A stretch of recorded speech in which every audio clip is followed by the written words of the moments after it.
It's Anthony with Land Title. I wanted to bring you our first to know update for Greater Denver Metro. And there's a lot going on here and there's a lot to unpack. The interesting part about this market is we're still up 9.5%. It's super outperforming the country right now. And we're still at $743,000 for an average home. So it's really, really expensive to live in the Denver metro area compared to a lot of the surrounding areas. One of the other interesting things is that the median is still up 7.5% as well. That being said, we're just seeing that constant rising tide in the metro area. Now in the condo market, the townhouse market, really, really similar numbers, 9%, 7.7% in the median. So everything's trending that way, but starting to slow to some of those hopes and dreams from all those economists that are trying to make these decisions with their interest rates. The big thing here you can pay attention to is that price per square foot is always a good backup for you if you're looking at, how to price a home or really looking at some of that. That's $280 on average. Obviously, all the submarkets are so different, so look into your submarket data if you're going to use price per square foot data. But it just goes to show you that this is all trending kind of really similar to those average and median sales prices as usual. The one thing that we care about the most is supply of inventory, because we're up 60% from this time last year. That's quite a bit. But we've risen a ton this year, and we're still not to those 2018 or 2019 levels. That's why I included them here. That's your purple line and your green line.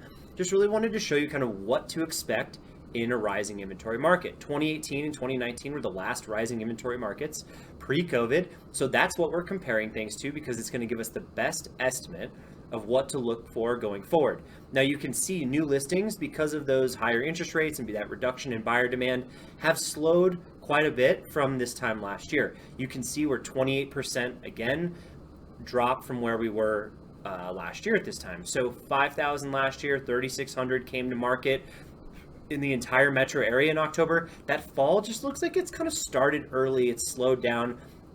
Sellers are a little gun shy because buyers are gun shy because it's really expensive to purchase. You can see that in the entire greater metro area, the under contracts have fallen by 40% from this time last year. But don't let that number scare you, because 2020, 2021 were booming years, right? They went all the way through October. More traditionally, you would see something like 2018 or 2019, but we're still down quite a bit from there. We're down almost 10% from this time last month. So 3,100 under contracts. That being said, it's not a great number, but it's largely due to those higher interest rates and just how much more unaffordable it seems when you look at your monthly payment. The month supply of inventory is only at 1.7 months though. There's not a lot of inventory on the market. It's still really frictional. You can see that we have a long ways to go before we're at the 2020 or the 2019, 2018 numbers. We're probably still another half a month off of that or so, even maybe closer to a full month if we looked at the peak of 2019. That being said, we're nowhere near where we were last year. So inventory has risen substantially, almost 89% from this time last year. But that being said, we're still in a remarkable seller's market, whether or not it does feel that way. Now, that could be argued quite a bit here if you look at our percentage close price to list price, but I would say this is a really stable fall market. We're at 28 days in the MLS. It's really a lot like what we were in 2018, the last time we had a lot of rising inventory. It's 100% more than it was last year, but when things went under contract in 2 weeks, those percentage changes feel extreme, even though we're still less than a month active to under contract in the entire metro area.